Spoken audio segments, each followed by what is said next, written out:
नमस्कार, दिन भर की हाइलाइट्स को लेकर हाजिर है सुजस आवाज राजस्थान।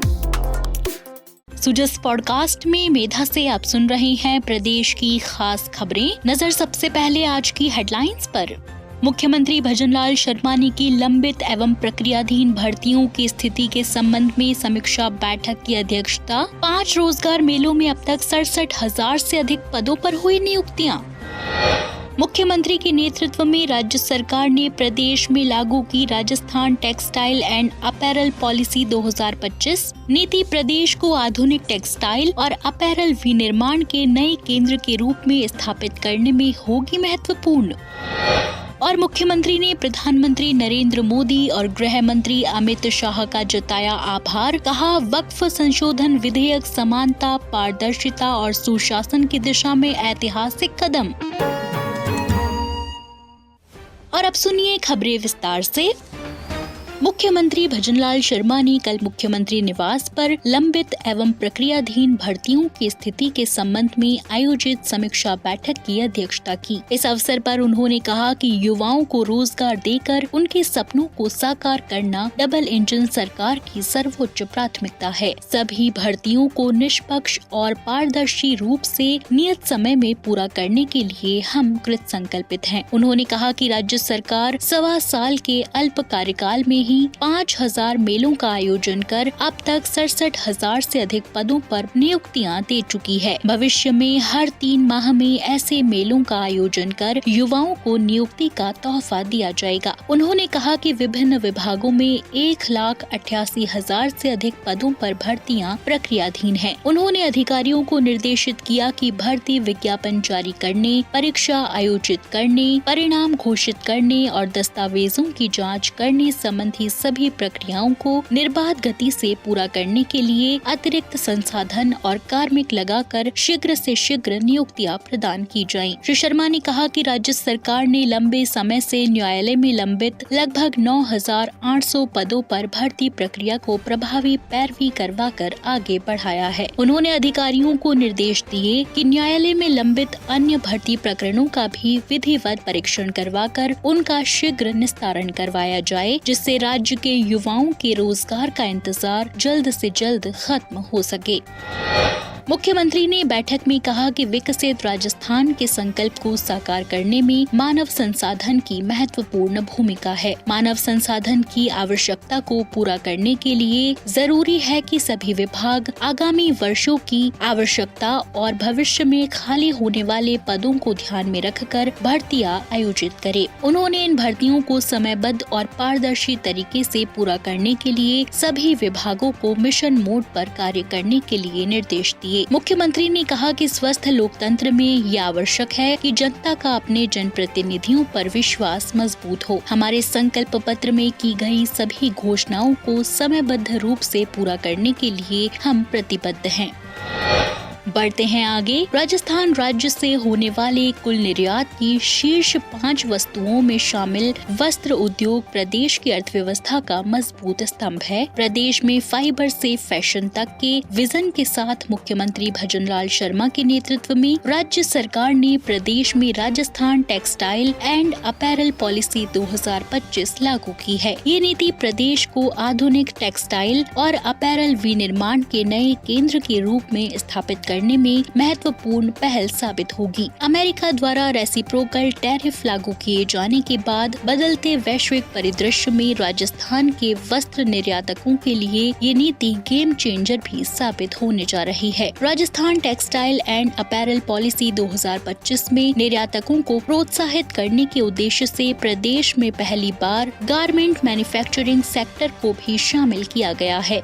साथ ही इस नीति में प्राकृतिक और कृत्रिम फाइबर के उत्पादन को बढ़ाने से लेकर तकनीकी टेक्सटाइल और वस्त्र विनिर्माण, हैंडलूम, ऊन प्रसंस्करण, चमड़े के उत्पाद, फुटवेयर जैसे संबंधित क्षेत्रों को भी समाहित किया गया है।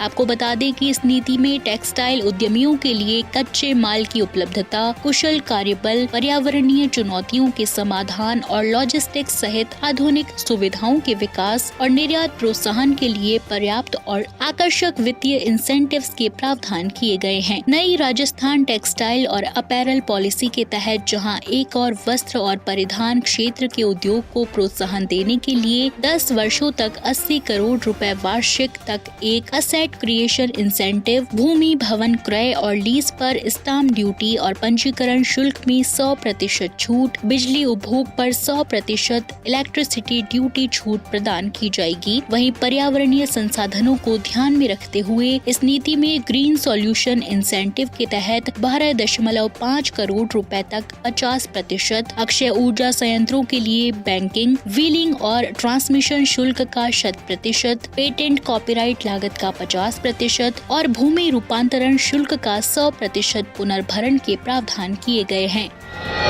राजस्थान में टेक्सटाइल और गारमेंट क्षेत्र से जुड़े कुशल कार्यबल की भी पर्याप्त उपलब्धता है। इसी परिदृश्य में प्रदेश में लागू की गई टेक्सटाइल और अपैरल पॉलिसी 2025 उद्यमियों एवं निर्यातकों के लिए सोने पर सुहागा साबित होगी। इस नीति का उद्देश्य आधुनिक अवसंरचना और तकनीकी उन्नयन के माध्यम से टेक्सटाइल वैल्यू चेन को मजबूती देना है। नीति के अंतर्गत समावेशी विकास पर विशेष ध्यान देते हुए इस क्षेत्र में 10,000 करोड़ रुपए के निवेश और 2 लाख रोजगार के सृजन पर भी जोर दिया गया है। इस नीति के माध्यम से 5 नए टेक्सटाइल पार्क विकसित करने के साथ ही नई और विस्तारित हो रही परिधान निर्माण इकाइयों को सहायता दी जाएगी।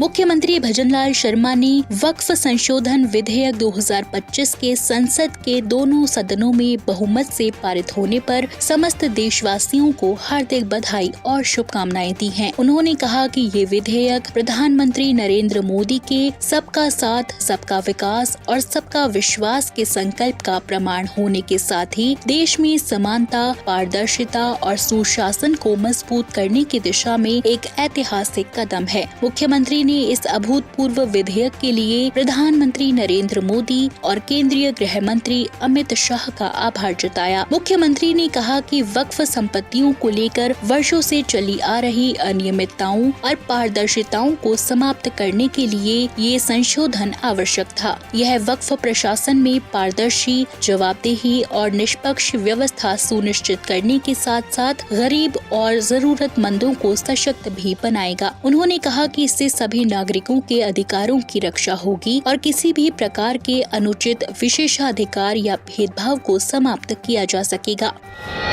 इसी कड़ी में मुख्यमंत्री श्री शर्मा ने कल मुख्यमंत्री निवास पर परम पूज्य श्री उत्तम स्वामी जी महाराज से स्नेहपूर्ण भेंट कर उनका आशीर्वाद प्राप्त किया। इस दौरान मुख्यमंत्री ने उनसे राजस्थान में धार्मिक पर्यटन, सामाजिक सद्भाव और आध्यात्मिक विकास से जुड़े बिंदुओं पर चर्चा की।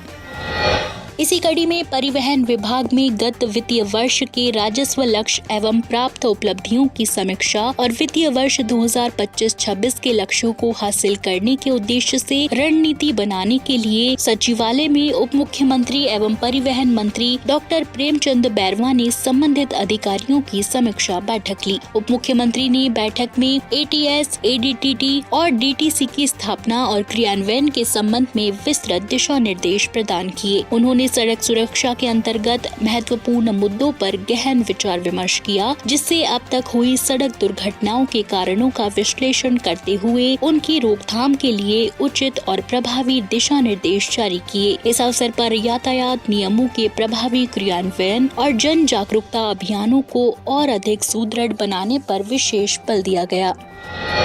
इसी कड़ी में ऊर्जा मंत्री हीरालाल नागर ने प्रदेश के विद्युत कर्मचारी संगठनों के प्रतिनिधियों से कल विद्युत भवन में संवाद किया। इस दौरान श्री नागर ने कर्मचारी संगठनों के प्रतिनिधियों की अपेक्षाओं और आकांक्षाओं को गंभीरता से सुना। उन्होंने स्पष्ट किया कि विद्युत क्षेत्र के निजीकरण की राज्य सरकार की कोई मंशा नहीं है। ऊर्जा मंत्री ने कहा कि मुख्यमंत्री भजनलाल शर्मा के नेतृत्व में सरकार की प्राथमिकता है कि उपभोक्ताओं को बिना किसी ट्रिपिंग के किफायती बिजली मिले और ऊर्जा के क्षेत्र में राजस्थान आत्मनिर्भर बने। उन्होंने कहा कि प्रदेश के बिजली तंत्र को मजबूत करने के सरकार के प्रयासों में विद्युत निगमों के कार्मिक महत्वपूर्ण भागीदार हैं। कार्मिकों के सहयोग से ही राज्य सरकार ऊर्जा क्षेत्र के सुदृढ़ीकरण की दिशा में आगे बढ़ रही है।